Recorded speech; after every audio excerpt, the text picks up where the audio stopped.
السلام عليكم ورحمة الله وبركاته. اللهم صل وسلم وبارك على الحبيب محمد عليه أفضل الصلاة والسلام. دي طريقة ذبح لو انت عاوزة تذبحي وانت واقفة ما توطيشي وعاوزة تذبحي الفرخة كده. بتمسكي السكينة وتقوم مسمية الله وتصلي على الرسول وتشهدي كده، تقولي أشهد أن لا إله إلا الله وأشهد أن سيدنا محمد رسول الله، وتقومي ذبحه الفراخ بتاعتك. اللهم صل وسلم وبارك على الحبيب. ازيكم عاملين ايه؟ وحشوني كتير قوي قوي من الفيديو اللي فات للفيديو ده. فيديو جديد وروتين جديد، كله نشاط وحيوية وطاقة إيجابية جديدة. ربنا يبارك في منا ومالكم، اللهم أمين يا رب العالمين. طلعت بقى كده أنا ومحمد كالعادة على السطح نذبح الفراخ. قلت بقى أصور لكم المنظر، كنا بعد العصر. قلت إن محمد بقى مسك الكاميرا كده وعمل جولة فوق على السطح. حطوا اللايك، اللي لسه ما اشتركش في القناه يشترك في القناه وفعل زر الجرس ويعمل كلمه الكل عشان كل ما ننزل فيديو يوصل لكم اشعار بيه. صلوا على الحبيب محمد عليه افضل الصلاه والسلام. صلوا على النبي كده في الكومنتات. وفي الفيديو دون هقول لكم كل تفاصيل تربيه الفراخ البيضه وتربيه الفراخ الجميزه وتربيه الفراخ الساسو. هما دول اكتر انواع انا بربيهم عشان خاطر اساسا انا بربي الحاجه اللي هي بتيجي على طول السهله، اللي هي ما تاخدش مني وقت ولا تاخد مني مجهود. دي دورة الفراخ اللي احنا كنا مربينها مع بعض. بعمل ايه الاول؟ انا بسن السكينة، سن السكينة بقى على الارض، بسن السكينة على مسن، بسن السكينة على اي حاجة. اللهم صل وسلم وبارك على الحبيب. همسك بقى الفرخة كده، كملوا بقى الفيديو الاخر عشان تشوفوا طريقة الذبح. اللهم صل وسلم وبارك على الحبيب محمد. انا قلت لمحمد كده بقى قرب عليا، بسم الله ما شاء الله، دي ديك حلوة هو.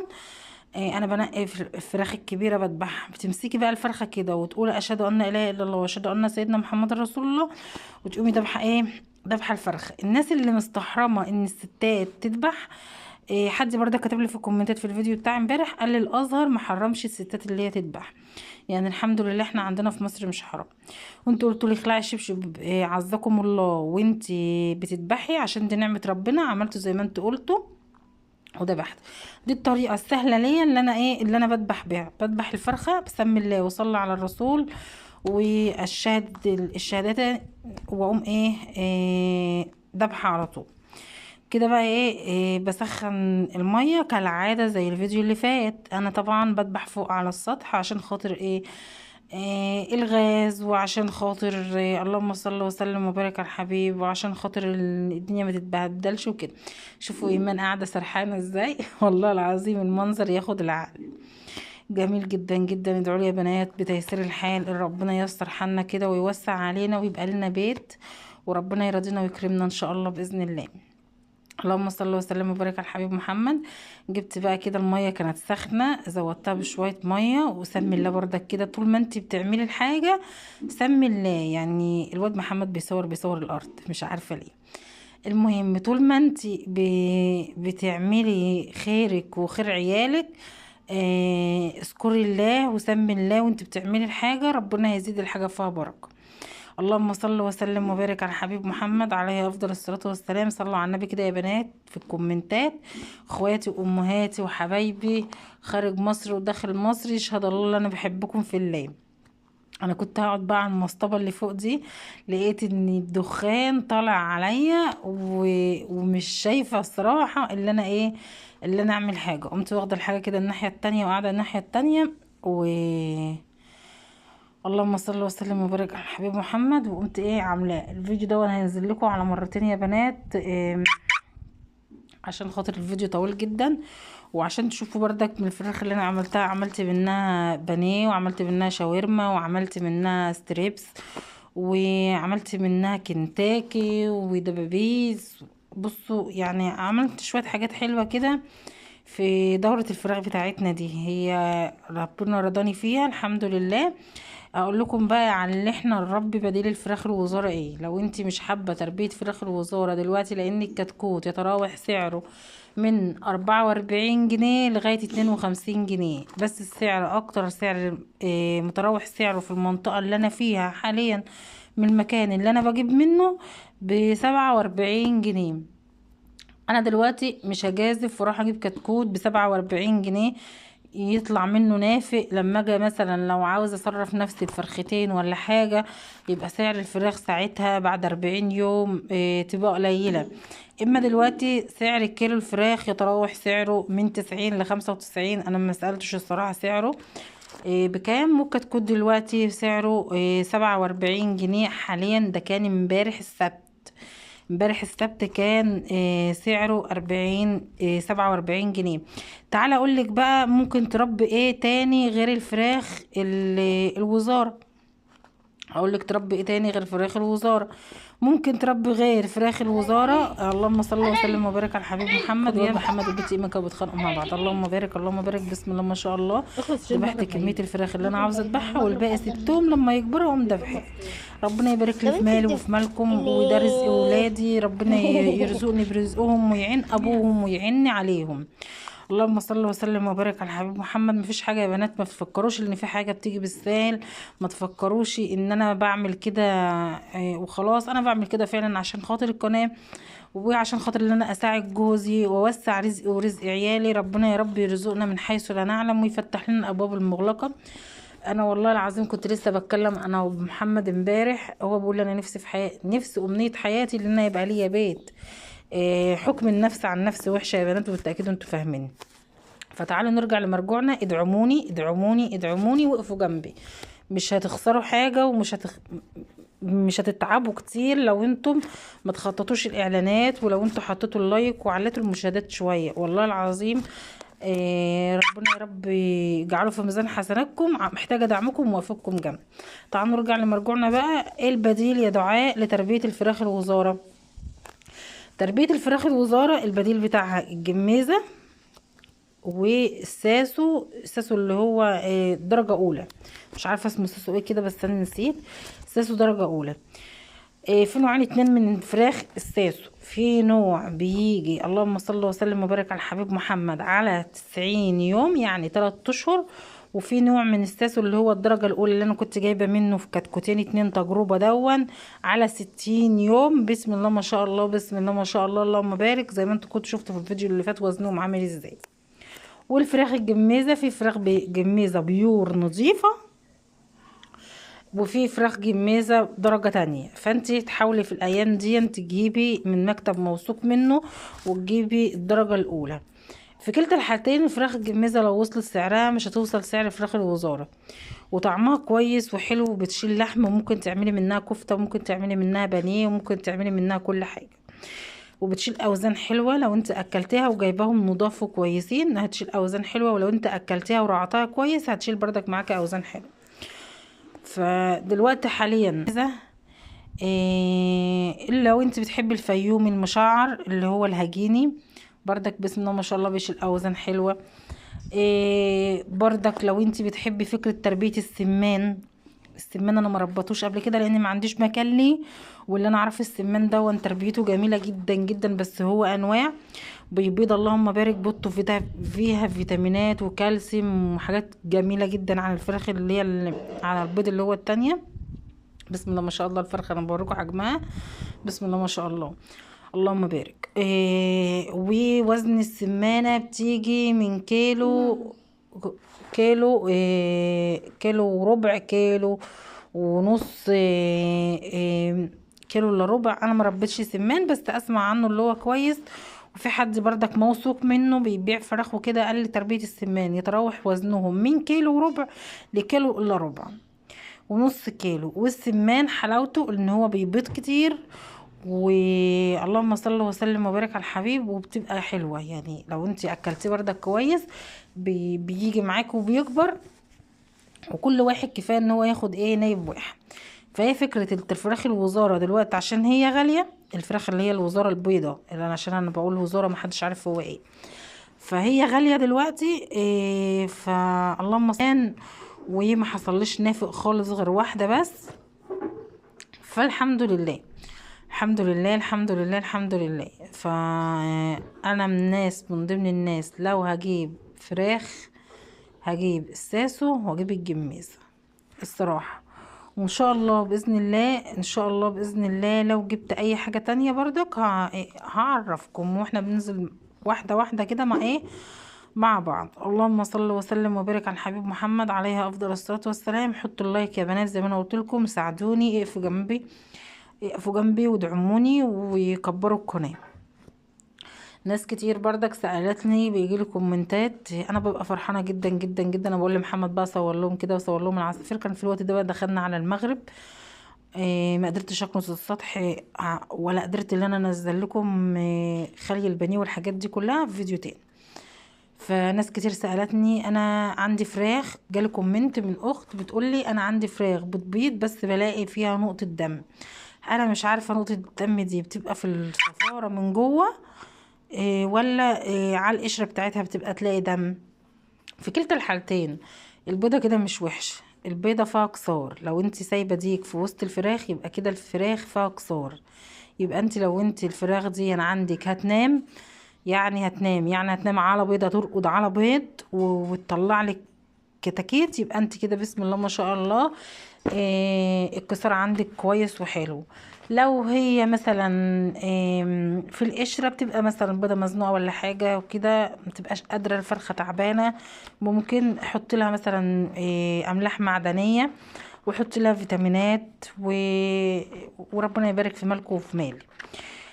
بردك جالي كومنت الفراخ عندي والبط مش بيقدر يمشي. في 3 حاجات انا جربتهم، حاجتين جربتهم وحاجة انا الصراحة شفتها فما جربتهاش بس هما بيقولوا حلو. اول حاجة خالص هتحطي املاح معدنية لو انت عندك بط وفراخ متكسحة ما بتمشيش، املاح معدنية. او مش عايزة تشتري املاح معدنية ممكن تحطي شعرة ملح صغيرة. اللهم صل وسلم وبارك على الحبيب محمد. او حاجة تانية الفودروب، عارفين الفودروب بتاع الاطفال؟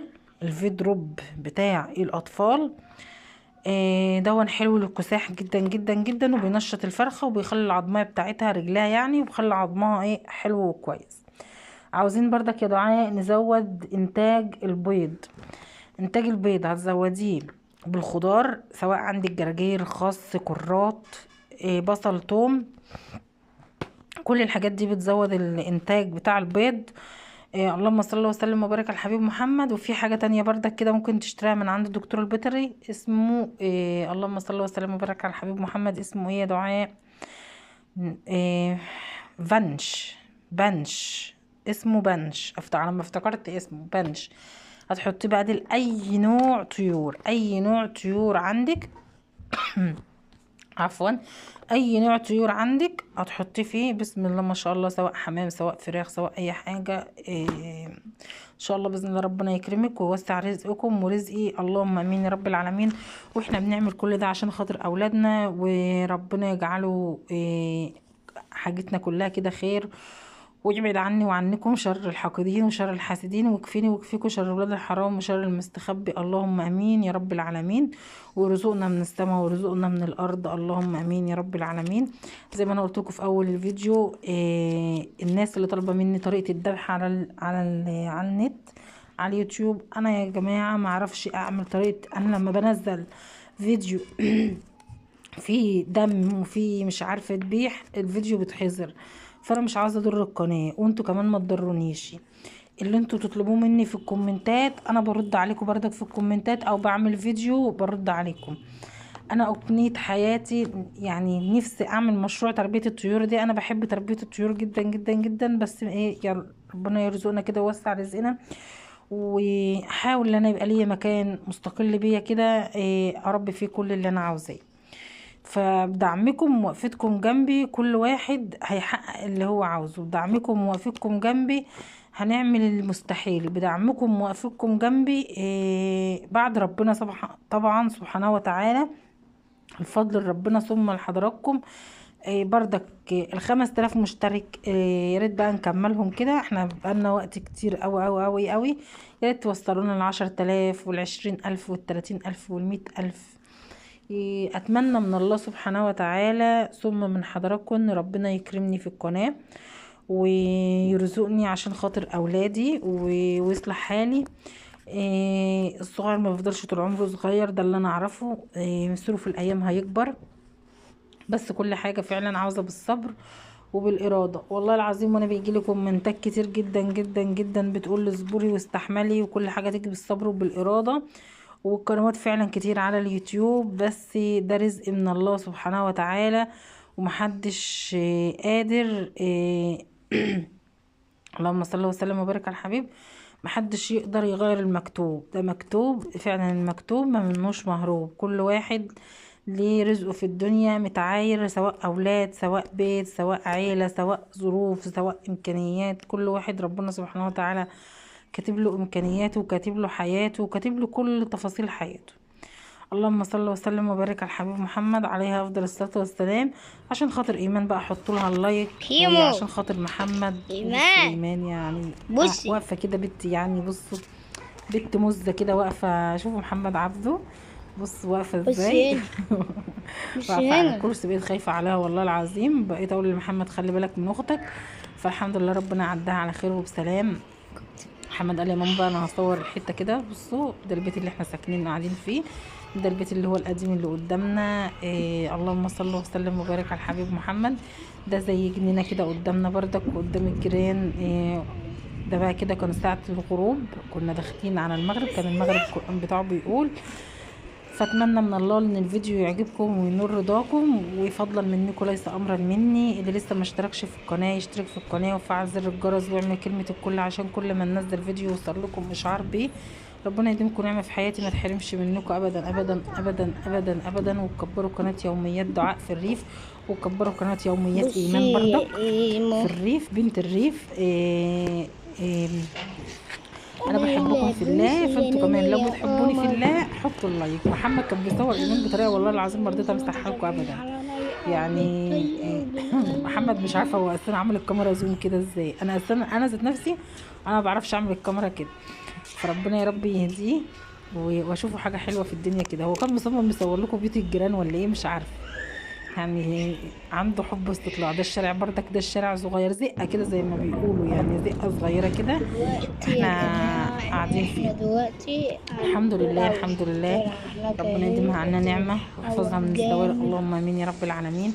ويوسع رزقكم ورزقنا، ويبعد عني وعنكم شر كل حاقد وشر كل حاسد، ويكفيني ويكفيكوا شر ولاد الحرام وشر المستخبي، ويرزقنا من السماء ويرزقنا من الارض. استنوا بقى الفيديو، بقيه الفيديو الجزء الثاني في نقع الفراخ وتنظيفها وكل حاجه الفراخ. وبسم الله ما شاء الله طلعت منهم كام اكله وطلعت منهم كام حاجه. اللهم بارك اللهم بارك اللهم بارك.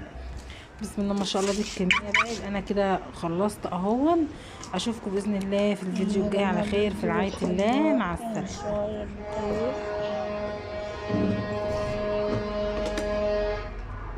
الجمهور بتاعت الجراج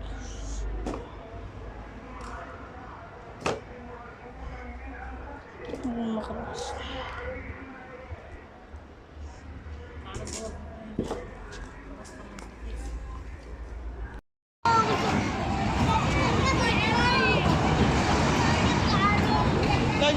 ايمان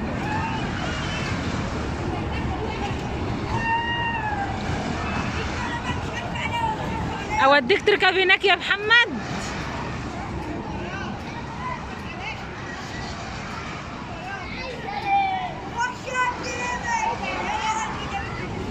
النبضة كانوا مشغلين اغاني، شوف عامله ازاي.